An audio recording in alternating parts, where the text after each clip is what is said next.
Il est 13 h, mesdames, messieurs, c'est l'heure de vous informer.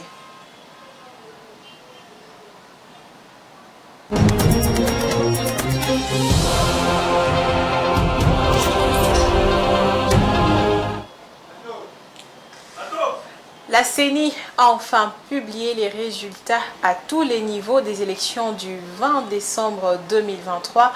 915 candidats sont élus provisoirement conseillers municipaux des 26 chefs-lieux des provinces de la République démocratique du Congo sur plus de 50 000 candidats.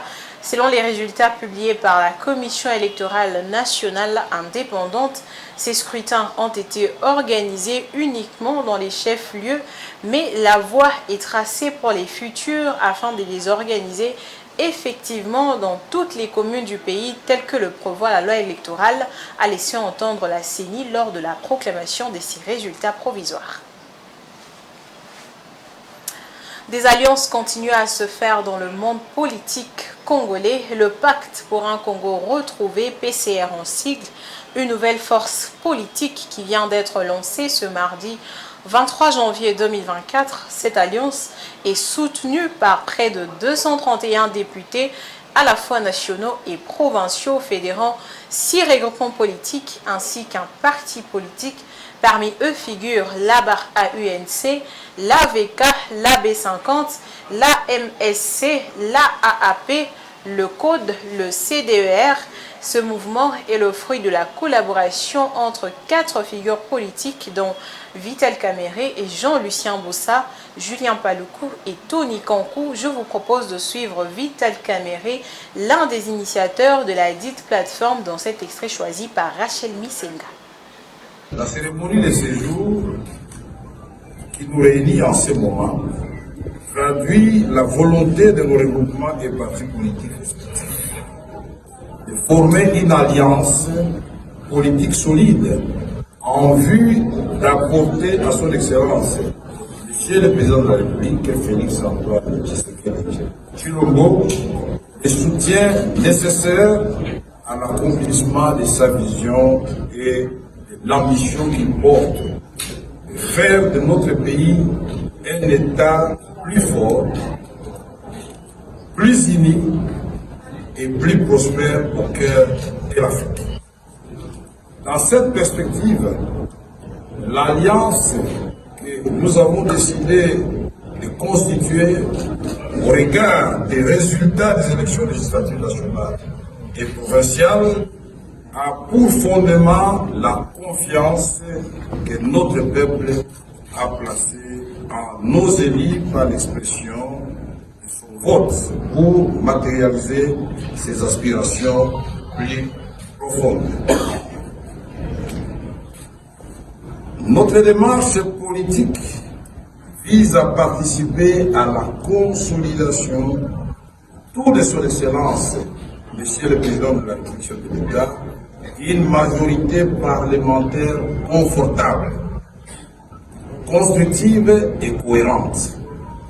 Une majorité confortable par le nombre des élus qui la constituent, une majorité constructive par la portée des idées, la qualité de ses propositions et la force de son action. Une majorité cohérente par son attachement aux valeurs prônées par les chefs de l'État et portées par notre grande famille politique.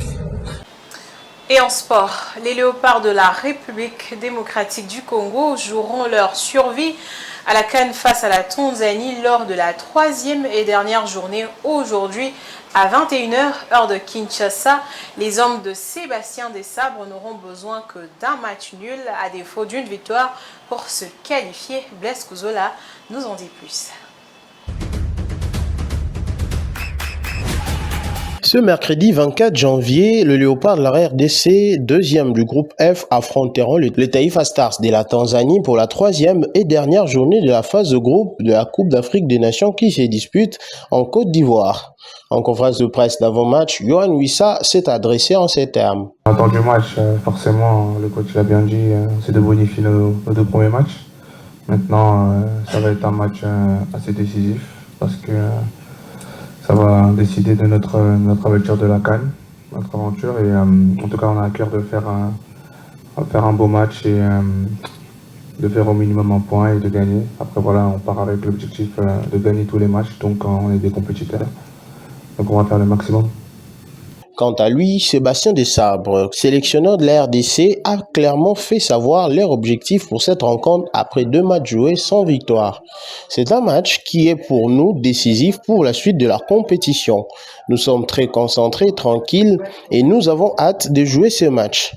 On veut gagner et faire un beau match, c'est notre objectif et nous ne pensons qu'à ça. Nous voulons premièrement se qualifier et ensuite remontrer une belle image encore de notre équipe, a-t-il dit. Pour valider leur ticket pour le 8e de finale de ce tournoi, le technicien français et son équipe n'ont besoin que d'un match nul, voire une victoire, alors que les Tanzaniens sont contraints de gagner ces matchs pour ne pas être exclus de la compétition. Une rencontre qui s'annonce difficile pour le Congolais. Et au Cameroun, la Direction générale des douanes et les mairies de Mora, Kolofata, Fotokol et Boura ont signé des protocoles d'accord de collaboration. Par ces accords, les parties se sont engagées à combattre la fraude douanière et la contrebande à travers notamment la mutualisation des actions de lutte contre le commerce illicite et frauduleux et la facilitation des échanges d'informations et du renseignement sur les circuits d'importation et d'exportation des produits. Rachel Missinga. Afin de lutter efficacement contre le commerce illicite et la contrebande au Cameroun, la Direction générale de douane et les mairies de Mora, Kolofata, Fotokol et Boura ont signé le 17 janvier des protocoles d'accord de collaboration dans lesquels ils s'engagent à combattre la fraude douanière et la contrebande, à travers notamment la mutualisation des actions de lutte contre le commerce illicite et la fraude illicite et frauduleux, à la facilitation des échanges d'informations et du renseignement sur les circuits d'importation et d'exportation de produits. Les accords prévoient notamment la mise en place des centres de négoce dans ces communes de la région à l'extrême nord, frontalière au Nigeria. D'après les services de douane camerounaises, la contrebande fait perdre à l'État du Cameroun actuellement environ 200 à 250 milliards de francs CFA. Les carburants, le vin et les spiritueux et le produit pharmaceutique constituent 90% du volume de marchandises des contrebandes en provenance du Nigeria vers le Cameroun. La mise en œuvre de ces centres de négoce à Mora, Kolofata, Fotokol et Boura permettra non seulement de lutter contre la contrebande et la fraude douanière, mais aussi de générer de produits directs ou indirects. C'est ce qui pourrait bénéficier à la jeunesse des communes considérées selon le ministre des Finances.